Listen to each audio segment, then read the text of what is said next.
ان 10 دنوں میں اس کتاب کا خلاصہ آپ کے سامنے پیش کرنا چاہ رہا ہوں، اور اس ایک سوال کا ہم جواب ڈھونڈ رہے ہیں. میں اپنے لیے، میں آپ کے لیے بھی نہیں، میں صرف اپنے لیے اس ایک سوال کے جواب میں یہ بات پیش کر رہا ہوں. میرے نزدیک قرآن انسان کا کلام ہو ہی نہیں سکتا، کیوں نہیں؟ اور کالج میں نے ایک کورس لیا تھا کمپیریٹیو لٹریچر. اس میں فلسفے کی کچھ کتابیں، اس میں بائبل، اس میں یونائٹڈ اسٹیٹس کانسٹیٹیوشن، اور اس میں قرآن کا بھی کچھ حصہ ہمارے کورس اسٹڈی کا حصہ تھا. ہمارا پروفیسر تو لٹریچر کا پروفیسر تھا اور سارا مٹیریل انگلش میں تھا. اور اس میں ایک ہمیں ہوم ورک اسائنمنٹ دی گئی تھی. میرا پہلا سیمسٹر تھا کالج میں، نیو یارک میں.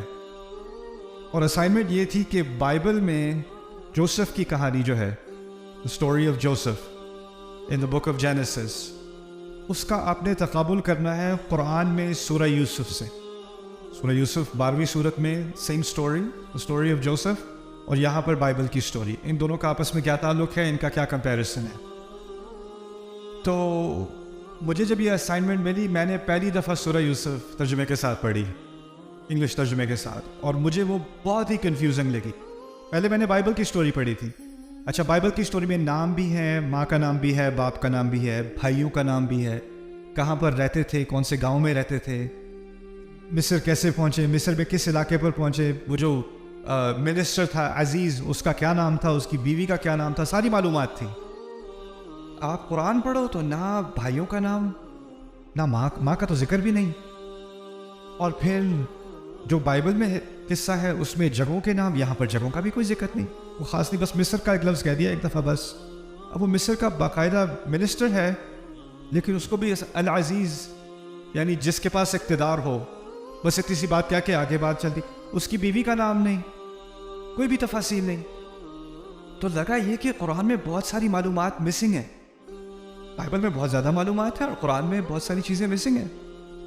اور اس بات سے مجھے ایک کنفیوژن بھی ہوئی اور غصہ بھی آیا کہ ایک انا ہوتی ہے نا، پیدائشی مسلمان ہیں، اور اب لگ یہ رہا ہے کہ بائبل جیت رہی ہے، مذہبی اعتبار سے بھی نہیں، لیکن ایک ہیریٹیج ہے ہماری. میں مسلمان ہوں، پیدائشی مسلمان ہوں، اور ہمیں قرآن پر فخر ہے. سمجھ آتا ہو نہ ہو، فخر ضرور ہے. اور بچپن سے یہ سنا ہے کہ اس کا ایک ایک لفظ ایک ایک مقام پر بالکل پرفیکٹ ہے. اس سے آپ ایک لفظ کو اپنی جگہ سے ہٹا نہیں سکتے، اور اس میں کوئی چیز نہ زیادہ کی جا سکتی ہے نہ کم کی جا سکتی ہے. تو لا یأتیہ الباطل، اس میں تو کوئی باطل آ ہی نہیں سکتا. تو اس غصے کی وجہ سے مجھے سمجھنے کی خواہش ہوئی کہ میں اس قرآن کو، شاید ترجمے میں کچھ مسنگ ہے، شاید عربی میں کوئی ایسی بات ہو رہی ہے جو ترجمے میں مسنگ ہے. اور اس وقت سے میری دلچسپی ہوئی قرآن کو بغیر ترجمے کے سمجھنے میں. اور جب میں نے عربی کے بعد قرآن کا مطالعہ شروع کیا تو میرے ذہن میں اور بھی مزید سوال آنے شروع ہو گئے. کیونکہ اللہ تعالیٰ قرآن میں جب بات کرتے ہیں، آپ نے کسی میں تھوڑا سا بھی قرآن پڑھا ہو تو قرآن میں کچھ ایسی کوالٹیز ہیں جو اور کتابوں میں نہیں ہیں. اللہ تعالیٰ فرض کریں کبھی تقوی کی بات کرتے ہیں، لیکن ایک دفعہ نہیں کرتے، بار بار کرتے ہیں. 200 سے زیادہ مرتبہ ایک ہی مضمون پہ، تقوی پہ ذکر کیا جا رہا ہے تقوی کا.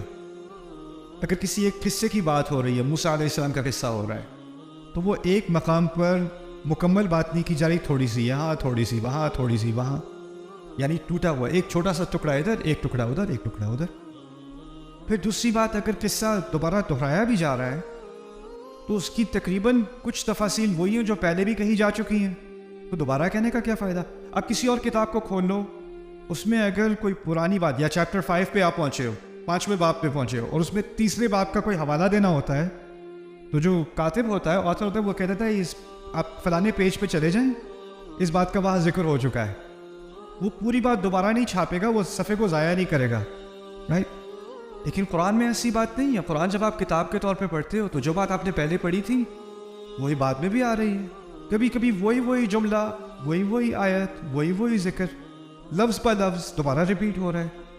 پھر دوسری بات کہ عام کتاب میں ایک ترتیب ہوتی ہے، پہلا چیپٹر، دوسرا چیپٹر، تیسرا چیپٹر. جو بات آپ نے پہلے میں سیکھ لی وہ آپ نے دوسرے میں نہیں سیکھنی، اس کی بنیاد پر دوسرے کی بات ہوگی، پہلے 2 کی بنیاد پر تیسرے چیپٹر کی بات ہوگی.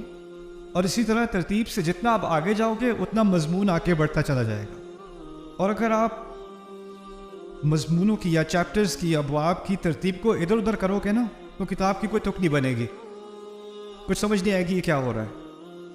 لیکن قرآن کے اندر اگر آپ فرض کریں کوئی سورۃ العصر پڑھتا ہے اور اس کے بعد جا کے سورۃ البقرہ پڑھتا ہے اور اس کے بعد جا کے سورۃ التوبہ پڑھتا ہے 9ویں سورت، پھر جا کے سورۃ الناس پڑھتا ہے آخری سورت، بات پھر بھی اس کو سمجھ آ جائے گی. یعنی وہ ایک طرح سے ان میں سے ہر ایک سورت انڈیپینڈنٹ ہے، وہ خود سے ہی ایک کتاب ہے. اس کا کسی باقی حصے سے لگتا ہے کہ کوئی تعلق ہے یا نہیں ہے، کچھ سمجھ نہیں آ رہی. بات اور کتابوں کی طرح نہیں ہے. میں دینی اعتبار سے بات نہیں کر رہا، ادبی اعتبار سے بات کر رہا ہوں. آپ کسی بھی کتاب کو دیکھ لیں، اس کا سٹرکچر، اس کا نظام قرآن کی طرح کا نہیں ہے، اس کا سٹائل قرآن کی طرح کا نہیں ہے.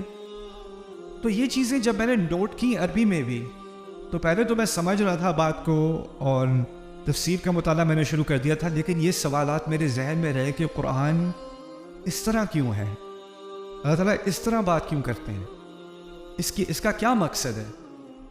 اور پھر دوسری بات کہ سورت کے اندر بھی، ایک سورت کے اندر جس طرح کسی کتاب میں عنوان ہوتا ہے، چیپٹر کا عنوان ہوتا ہے، آپ کو پتہ چل جاتا ہے کہ اس پورے چیپٹر میں اس پر بات ہوگی.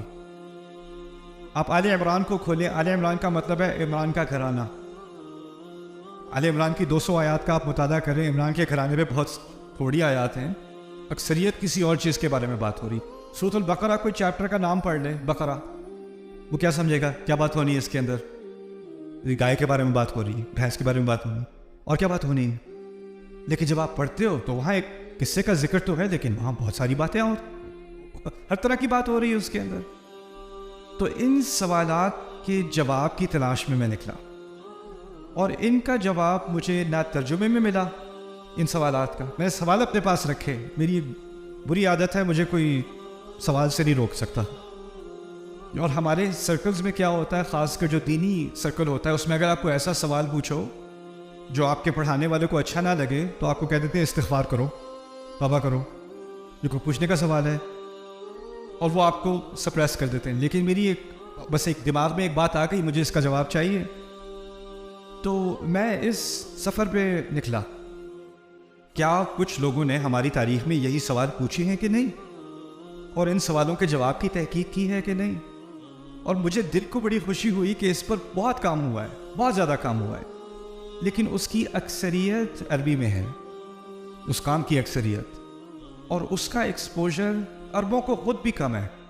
یعنی عام عرب آج کا اس کو ان باتوں کا علم نہیں ہے.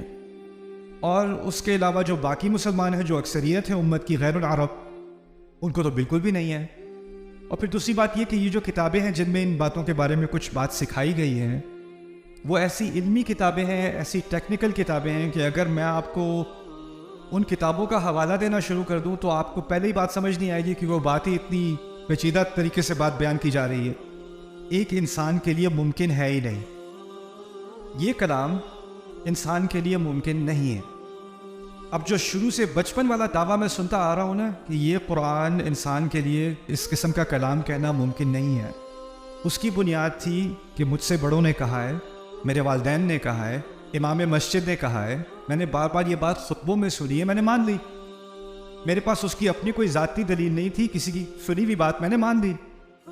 لیکن اگر میں صرف اسی بنیاد پر اس کا اعتماد کروں کہ ہاں اس کے مقابلے میں کوئی چیز ہو ہی نہیں سکتی، اور اس کا مجھے کوئی فرسٹ ہینڈ یعنی براہ راست کوئی تجربہ نہیں ہے، کوئی علم نہیں ہے، تو پھر میں کسی اور پہ اعتماد کر کے اپنے ایمان کا سہارا لیے ہوئے ہوں.